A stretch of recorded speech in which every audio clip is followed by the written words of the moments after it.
I wish I had not waited 14 years. Somebody said if you want to lose something, lose money. You can get that back. 8 out of 10 millionaires have been financially bankrupt. Walt Disney filed bankruptcy 7 times and had 2 nervous breakdowns. But don't lose time. There were 14 years I sat on the sideline. 14 years I said, I don't have an investor in me like Tony Robbins. 14 years that said, I don't have an MBA or a PhD, and I can't compete with these guys. I have the complexion of rejection.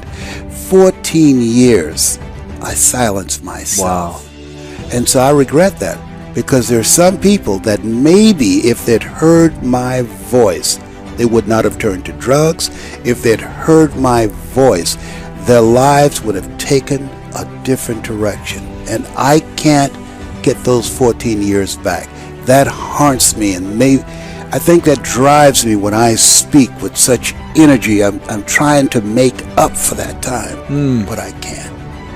You don't achieve worthwhile goals quickly or easily. They take time. They take struggle. They take relentless pursuit, day in and day out. That's what it takes. But also, things don't usually fall apart quickly either. At least at first, it's a slow process. A little slip here, a little setback over there, a little wearing down of discipline and will over time. That's the thing. Success and failure are generally slow processes. Either slowly building things up or gradually tearing them down. And that's why I say you've got to pay attention. You have to watch. You have to watch every single second. Because those seconds, they turn into minutes. And minutes turn into hours, and hours turn into days, and days turn into years. And so, that second that just went by, that counted. And so did that second. And so did that one. And in those precious seconds, you were either building or you were decaying. You were either gaining ground or you were losing ground in that second, and in every second. Every second counts. So make every second count. Should be afraid of taking risks and pursuing something meaningful. But you should be more afraid of staying where you are if it's making you miserable. It's like the first thing you want to do is dispense with the idea that you get to have any permanent security outside of your ability to contend and adapt. It's the same issue with children. It's like you're paying a price by sitting there being miserable. And you might say, well, the devil I know is better than the one I don't. It's like, don't be so sure of that. The clock is ticking. Yeah, and if you're miserable in your job now and you change nothing, in 5 years you'll be much more miserable and you'll be a lot older. It's a luxury to pursue what makes you happy. It's a moral obligation to pursue what you find meaningful. And that doesn't mean it's easy. You know, if you take people, and I've told you this, and you expose them voluntarily to things that they are avoiding and are afraid of, you know, that they know they need to overcome in order to meet their goals, their self-defined goals. If you can teach people to stand up in the face of the things they're afraid of, they get stronger. And you don't know what the upper limits to that are, because you might ask yourself, like, if for 10 years, if you didn't avoid doing what you knew you needed to do, by your own definitions, right, within the value structure that you've created, to the degree that you've done that, what would you be like? Well, you know, there are remarkable people who come into the world from time to time, and there are people who do find out over decades-long periods what they could be like if they were who they were, if they spoke their being forward. And they get stronger and stronger and stronger, and we don't know the limits to that. We do not know the limits to that.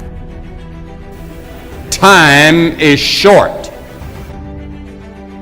What is your life? It's even a vapor that appeareth for a little time and then vanisheth away. If someone had told me when I was 20 years old that life was very short and would pass just like that, I wouldn't have believed it. And if I tell you that, you don't believe it either. I cannot get young people to understand how brief life is, how quickly it passes. It seems like yesterday I was in school.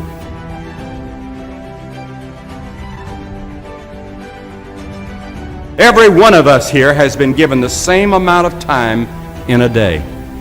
1,440 minutes a day, 168 hours per week.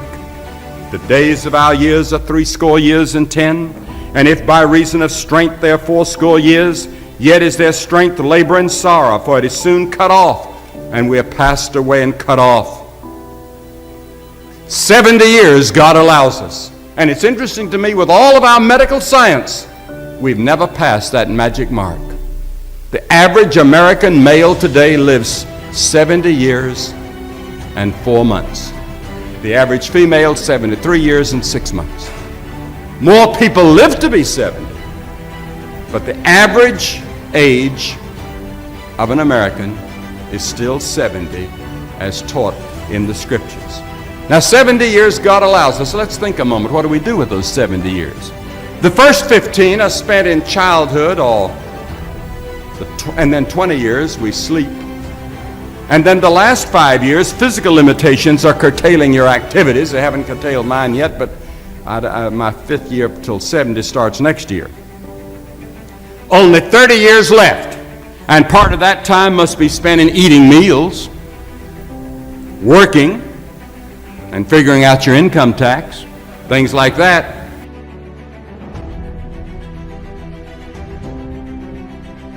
Now is the accepted time. The things we ought to do, the classes we ought to take, the books we ought to read, do it now. The family that needs you, spend more time now. Write that letter home now that you've been meaning to write. Money you ought to give now. Time for study, do it now. People you ought to witness to, do it now. Every time the clock ticks, it seems to say now, today, if you will hear His voice.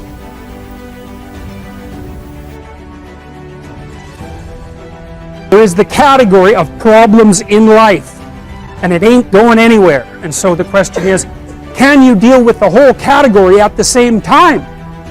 That's the thing. That's how to be in the world, is to deal with that category all at the same time. And so how did human beings, what did they come up with as a solution? And that's so cool too, because the solution they come up with not only was the heroism that allows you to approach what you're terrified by and what you find offensive and to learn from it, but also the idea of sacrifice, and that was played out by cultures everywhere, including human sacrifice. And you think, what the hell was up with those crazy bastards so long ago? They were sacrificing to gods all the time. What kind of clueless behavior was that? Burn something and please God. Burn something valuable and please God. It's like, what was with them? What were they thinking? Well, they weren't stupid, those people. If they were stupid, we wouldn't be here. They were not stupid, and believe me, they lived under a lot harsher conditions than we do. So those were some tough people, man.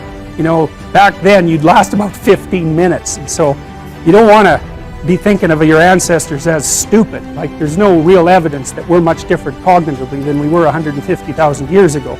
So anyways, sacrifice. What does that mean, sacrifice? Well, it's a discovery, man. It's the discovery of the future. It's like the future is actually the place where there is threat, and it's always going to be there. So what do? You make sacrifices in the present so that the future is better.